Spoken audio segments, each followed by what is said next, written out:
मैं महसूस कर सकती हूँ कि मेरी ज़िंदगी का ये सबसे ज़्यादा डेंजरस फेज़ है। वो मेरी कार में एक एक्सीडेंट प्लान कर रहा है, ब्रेक फेलियर और सीरियस हेड इंजरी के ज़रिए, ताकि रास्ता साफ हो जाए। अक्टूबर 1996 में प्रिंसेस डायना ने अपनी मौत का अंदाज़ा इस लेटर में लगाया था, जो उन्होंने अपने बटलर पॉल को लिखा था। 2 हफ्ते पहले पॉल ने ये लेटर रिलीज़ किया, लेकिन उस शख्स का नाम ब्लैंक कर दिया जिसके बारे में डायना को लगता था कि वो उनकी मर्डर का प्लानिंग कर रहा है। डायना इंग्लैंड की फ्यूचर किंग से शादीशुदा थी। उसे सुनहरे कैरेजेस में घूमने का मौका मिला और पैसा कभी कोई मसला नहीं था। वो मूवी स्टार्स, इंटरनेशनल रॉयल्टी के साथ उठना बैठना करती थी और प्राइवेट यॉट्स पर एंडलेस वेकेशंस मनाती थी। लेकिन इन सारी दौलत और शोहरत के बीच डायना फ्रांसिस स्पेंसर वेल्स उन चीज़ों के लिए लड़ती रही जो सच में इम्पोर्टेंट थी। उसने एड्स से पीड़ित लोगों की डिग्निटी के लिए फाइट की, लैंड माइंस को इरेडिकेट करने के लिए लड़ाई लड़ी, अपने हस्बैंड के प्यार के लिए लड़ी, ह्यूमन राइट्स और होमलेसनेस को एंड करने के लिए आवाज उठाई, बुलीमिया से लड़ती रही और अपनी छोटी सी जिंदगी की आखिरी पल तक अपने बिलवेड रॉयल बच्चों को जितना पॉसिबल हो सका उतनी नॉर्मल लाइफ देने के लिए फाइट करती रही। Civil rights leader John Lewis के वर्ड्स में वो गुड ट्रबल के तलाश में थी और सच में डिफरेंस क्रिएट करना चाहती थी।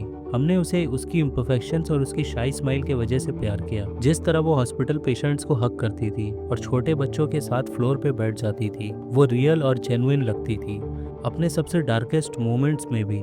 31 अगस्त 1997 को मिडनाइट 12:20 पे प्रिंसेस डायना और डोडी अल फयाद सेंट्रल पेरिस के रिट्स होटल से निकले। उनकी मर्सिडीज में 4 लोग थे, लेकिन सिर्फ बॉडीगार्ड ट्रेवर जिंदा बचा।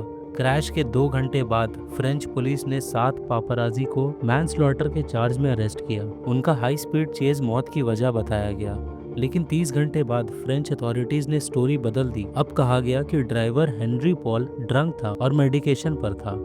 1999 की फ्रेंच गवर्नमेंट इंक्वायरी के बाद यही एक्सप्लेनेशन ऑफिशियल कॉज बन गया, डायना डोडी और उनके ड्राइवर की मौत का। लेकिन अब हमें पता चलता है कि ऑफिशियल वर्जन काफी फ्लॉड है। इन्वेस्टिगेटिंग मैजिस्ट्रेट और प्रोसिक्यूशन चाहता था कि केस खत्म हो जाए क्योंकि बहुत प्रेशर था और उन्हें लगता था कि रियल ट्रूथ कभी सामने नहीं आएगा, इसलिए इंक्वायरी रोक दी गई और ऑब्वियसली सब कुछ इन्वेस्टिगेट नहीं किया गया। फाइल्स के अकॉर्डिंग कई डिस्टर्बिंग क्वेश्चन सामने आए। एक्सीडेंट सीन को सिर्फ 4 घंटे में क्यों साफ कर दिया गया, जिससे फोरेंसिक एविडेंस डिस्ट्रॉय हो गया। ट्रैफिक पुलिस इन्वेस्टिगेशन को ऑफिशियल रिपोर्ट का हिस्सा क्यों नहीं बनाया गया। सीन पर पहला विटनेस को क्यों इग्नोर और साइलेंस किया गया। हेनरी पॉल के ऑटोप्सी इतना इनएक्यूरेट क्यों था और हेनरी पॉल के एक और कंपेनियन को विटनेस के सीक्रेट सर्विस कनेक्शंस को प्रॉपर्ली एक्सप्लोर क्यों नहीं किया गया। जुलाई 1997 में प्रिंसेस डायना अपने बच्चों के साथ 2 हफ्ते सैंट ट्रोपेज में अल फयाद फैमिली के गेस्ट थी। वो फ्री वुमेन थी। डिवोर्स के बाद और 2 साल के लव अफेयर के बाद 3 हफ्ते बाद बिना बच्चों के वो अल फयाद फैमिली की नई 12 मिलियन पाउंड यॉट जॉनिकल पर उनके साथ ज्वाइन हुई। क्रूज के दौरान डियाना और डोडी का रोमांस पब्लिक हो गया, मीडिया हेडलाइंस बन गया। डियाना कभी कैमरास के लिए पोज करती, कभी प्रिवेसी के लिए प्लीड करती। 30 अगस्त को डायना डोडी और बॉडीगार्ड ट्रेवर प्राइवेट प्लेन से पेरिस आए। एयरपोर्ट पर मीडिया उनका वेट कर रहे थे। ये वही पहला मोमेंट था जब मर्सिडीज में बैठने वाले चारों लोग एक साथ मिले। डोडी रिट्स के deputy head of security Henry Paul के काफी क्लोज था। हेनरी पॉल रात के की कैरेक्टर्स में से एक था और उसका पास्ट काफी कॉम्प्लिकेटेड था। हेनरी पॉल रिट्स का second in command security officer था और लास्ट मिनट ड्राइवर बनाया गया। अलेजेडली वो MI6 का लॉन्ग स्टैंडिंग एजेंट था जो रिट्स के अंदर की इंफॉर्मेशन कैश के बदले देता था। इस सीक्रेट सर्विस कनेक्शन का खुलासा उसके बेस्ट फ्रेंड ने भी किया। उस रात डियाना और डोडी विला विंडसर भी गए, जो एडवर्ड 8 और मिसेस सिम्पसन का पुराना घर था और अल फयाद फैमिली ने खरीदा था। फिर वो डोडी के फ्लैट गए। डोडी ने एक रेस्टोरेंट में डिनर बुक किया था, लेकिन क्राउड देखकर कैंसिल कर दिया। वो वापस रिट्स आए, डिनर किया और इंपीरियल स्वीट गए। रात के 12 बजे के बाद डोडी ने अपने फादर मोहम्मद अल फयाद को कॉल किया। मोहम्मद ने उन्हें होटल में ही रुकने को कहा क्योंकि पापाराजी का रिस्क था। पहले डोडी मान गया, लेकिन बाद में हेनरी पॉल ने कन्विंस कर लिया कि बैक एंट्रेंस से निकलना सेफ होगा। 2 मर्सिडीज का प्लान बनाया गया ताकि पापाराजी को कंफ्यूज किया जा सके। फ्रंट से एक कार निकली और बैक से डियाना, डोडी, हेनरी पॉल और ट्रेवर वाली मर्सिडीज निकली। कार ने कॉनकॉर्ड पर राइट लेने के बजाय लेफ्ट लिया, जो डोडी के फ्लैट से ऑपोजिट डायरेक्शन था। फ्रेंच इंक्वायरी ने कभी ये पूछा ही नहीं कि ये रूट क्यों लिया गया। टनल के पास कई विटनेस ने स्ट्रेंज नॉइजेस और फ्लैशेस रिपोर्ट किया। एक क्रूशियल विटनेस एरिक पेल्टियर को इग्नोर कर दिया गया। उसने कहा कि उसने कोई पापाराजी मर्सिडीज के आसपास नहीं देखे, फिर भी उसे हैंडकफ्स पहनाकर पुलिस हेडक्वार्टर्स ले गया।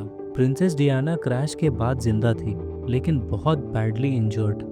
एम्बुलेंस ने हॉस्पिटल पहुंचाने में 1 घंटा 10 मिनट लगा। सिर्फ 3 माइल्स का डिस्टेंस के लिए एम्बुलेंस 2 बार रुकी। इंक्वायरी ने कभी सीरियसली ये सवाल नहीं उठाया कि क्या इस डिले ने उनकी मौत ऑलमोस्ट गारंटी कर दी। बाद में फ्रेंच पुलिस ने कहा कि ड्राइवर ड्रंक था और कार की स्पीड बहुत ज्यादा थी, लेकिन मर्सिडीज कंपनी ने क्लैरिफाई किया कि इम्पैक्ट पर स्पीडोमीटर 0 पर आ जाता है। फाइल से पता चला कि कार की actual speed around 65 miles per hour थी, लेकिन ये कभी पब्लिक नहीं किया गया। हेनरी पॉल के ऑटोप्सी में कई सीरियस एरर्स थे। उसके ब्लड में कार्बन मोनोऑक्साइड की लेवल बहुत ज़्यादा थी। इंडिपेंडेंट पोस्टमार्टम और ब्लड सैंपल एनालिसिस की रिक्वेस्ट डिनाई कर दी गई। अल फयाद फैमिली ने टॉप यूरोपियन पैथोलॉजिस्ट से रिपोर्ट एग्जामिन करवाई, जिन्होंने 28 क्रिटिकल एरर्स पॉइंट आउट किए और कहा कि सैंपल्स मिक्सअप होने की स्ट्रॉन्ग पॉसिबिलिटी है। कई और मिस्ट्रीज भी सामने आई। डोडी का मोबाइल फोन गायब था।